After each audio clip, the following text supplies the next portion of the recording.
University భూముల ఏలంపాటను ఆపాలి. SC university భూముల ఏలంపాటను ఆపాలి. ఎస్సీ యూనివర్సిటీ భూముల ఏలంపాటను ఆపాలి. ఎస్సీ యూనివర్సిటీ భూముల ఏలంపాటను స్పందించాలి గవర్నర్ సీఎం రేవంత్ రెడ్డి వెంటనే. స్పందించాలి సీఎం రేవంత్ రెడ్డి వెంటనే.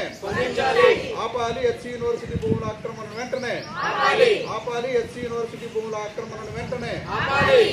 ఖండించండి విద్యార్థులపై దాడులను. ఖండించండి విద్యార్థులపై దాడి చేసి అరెస్ట్ చేయడాన్ని. ఎత్తివేయాలి విద్యార్థులపై పెట్టిన కేసులను. ఎత్తివేయాలి విద్యార్థులపై పెట్టిన కేసులను. జిందాబాద్ ఎస్ఎఫ్ఐ డివైఎఫ్ఐ. జిందాబాద్ ఎస్ఎఫ్ఐ డివైఎఫ్ఐ. స్పందించాలి సీఎం రేవంత్ రెడ్డి వెంటనే. స్పందించాలి గవర్నర్ వెంటనే. కాపాడుకుందాం ఎస్సీ భూములను. కాపాడుకుందాం హైదరాబాద్ సెంట్రల్ యూనివర్సిటీ భూములను. కాపాడుకుందాం హైదరాబాద్ సెంట్రల్ యూనివర్సిటీ భూములను. కాపాడుకుందాం హైదరాబాద్ సెంట్రల్ యూనివర్సిటీ భూములను. నశించాలి విద్యార్థుల పట్ల కాంగ్రెస్ ప్రభుత్వం వంటి వైఖరి. నశించాలి విద్యార్థుల పట్ల కాంగ్రెస్ ప్రభుత్వం వంటి వైఖరి. నశించాలి విద్యార్థుల పట్ల కాంగ్రెస్ ప్రభుత్వం వంటి వైఖరి. Save HCU lands. Save HCU lands. Save HCU lands. Save HCU lands. చింతల రమేష్ డివైఎఫ్ఐ రాష్ట్ర కమిటీ సభ్యులు. హైదరాబాద్ సెంట్రల్ యూనివర్సిటీకి సంబంధించిన భూముల్ని కాంగ్రెస్ ప్రభుత్వం రేవంత్ రెడ్డి గారు బలవంతంగా వేలంపాట వేసి వాటిని అమ్మి ఈరోజు ప్రభుత్వానికి డబ్బులు సమకూర్చాలనే ప్రయత్నం చేస్తూ ఉన్నారు. దీన్ని ఎస్ఎఫ్ఐ డివైఎఫ్ఐ తీవ్రంగా ఖండిస్తూ ఉంది, తీవ్రంగా వ్యతిరేకిస్తూ ఉంది.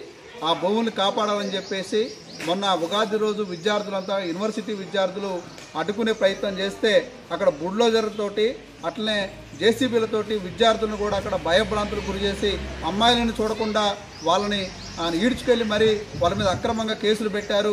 నైట్ 11-12 వరకు అమ్మాయిలను కూడా హాస్టల్ స్టేషన్లలో ఉంచి తీవ్రంగా నిర్బంధించారు. ఈరోజు కాంగ్రెస్ ప్రభుత్వం అధికారంలోకి వచ్చాక మేము ప్రజాపాలన చేస్తాం, మేము ప్రజలకి గతంలో టీఆర్ఎస్ ప్రభుత్వం కేసీఆర్ ఒక నియంతలాగా వ్యవహరించాడు. ఆ గవర్నమెంట్ ఆ రోజు విద్యార్థులతో పెట్టుకుంది, అందుకని విద్యార్థులే ఆ రోజు ఆ గవర్నమెంట్ని మార్చారు.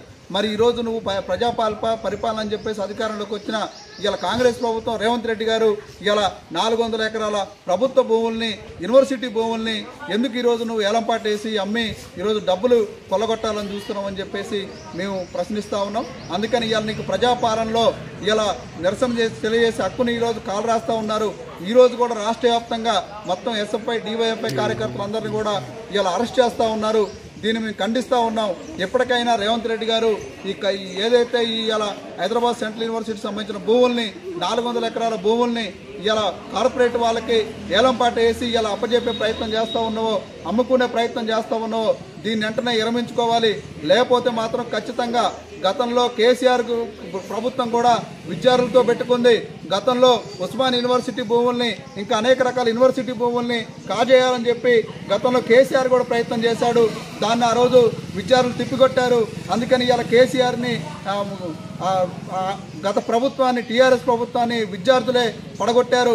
మళ్ళీ ఇలా ఈ కాంగ్రెస్ ప్రభుత్వం రేవంత్ రెడ్డి గారు కూడా మరి విద్యార్థులతో ఎందుకు పెట్టుకుంటా ఉండని చెప్పేసి మేము అడుగుతా ఉన్నాం. ఖచ్చితంగా ఆయన పెద్ద దొర అయితే నువ్వు చిన్న దొరలాగా వ్యవహరిస్తూ ఉన్నావు.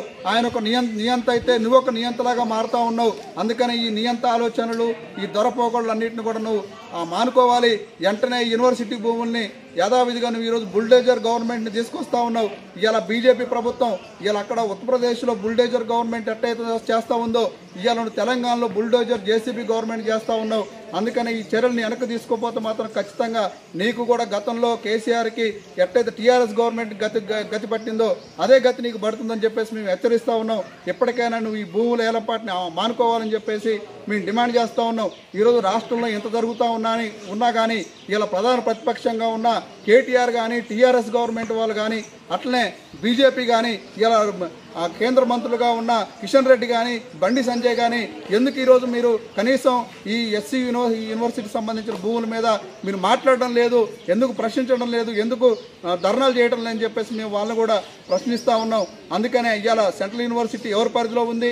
ఇవాళ సెంట్రల్ గవర్నమెంట్ పరిధిలోనే ఉంది. ఇవాళ వీసీని ఎవరు నియమించారు? మీ గవర్నర్ నియమించాడు. ఇలా గవర్నర్ కూడా ఎందుకు స్పందించట్లేదని చెప్పేసి మేము అడుగుతా ఉన్నాం. అందుకనే ఖచ్చితంగా ఈ విషయం మీద గవర్నర్ స్పందించాలి. కేంద్ర ప్రభుత్వం కూడా జోక్యం చేసుకోవాలి. ఇలా బీజేపీ బండి సంజయ్, కిషన్ రెడ్డి కూడా ఈ సమస్య మీద స్పందించకపోతే కనుక మీకు నిజంగానే కాంగ్రెస్కి బీజేపీకి కూడా ఇవాళ అంతర్గతంగా సంబంధాలు ఉన్నాయని చెప్పి ఏదైతే చర్చ జరుగుతూ ఉందో, ఇలా వాళ్ళు వచ్చినా వీళ్ళు వచ్చినా, ఇలా కాంగ్రెస్ అయినా టీఆర్ఎస్ అయినా బీజేపీ అయినా ఎవరైనా కానీ ఇలా ప్రభుత్వ భూములు కొల్లగొట్టాలని చూస్తే, యూనివర్సిటీల భూములు కొల్లగొట్టాలని చూస్తే మాత్రం మేము చూస్తూ ఊరుకునేది లేదు. ఎస్ఎఫ్ఐ డివైఎఫ్ఐగా పెద్ద ఎత్తున మేము భవిష్యత్తులో ఆందోళనకు సిద్ధమవుతామని చెప్పి ఈ సందర్భంగా హెచ్చరిస్తా ఉన్నాం.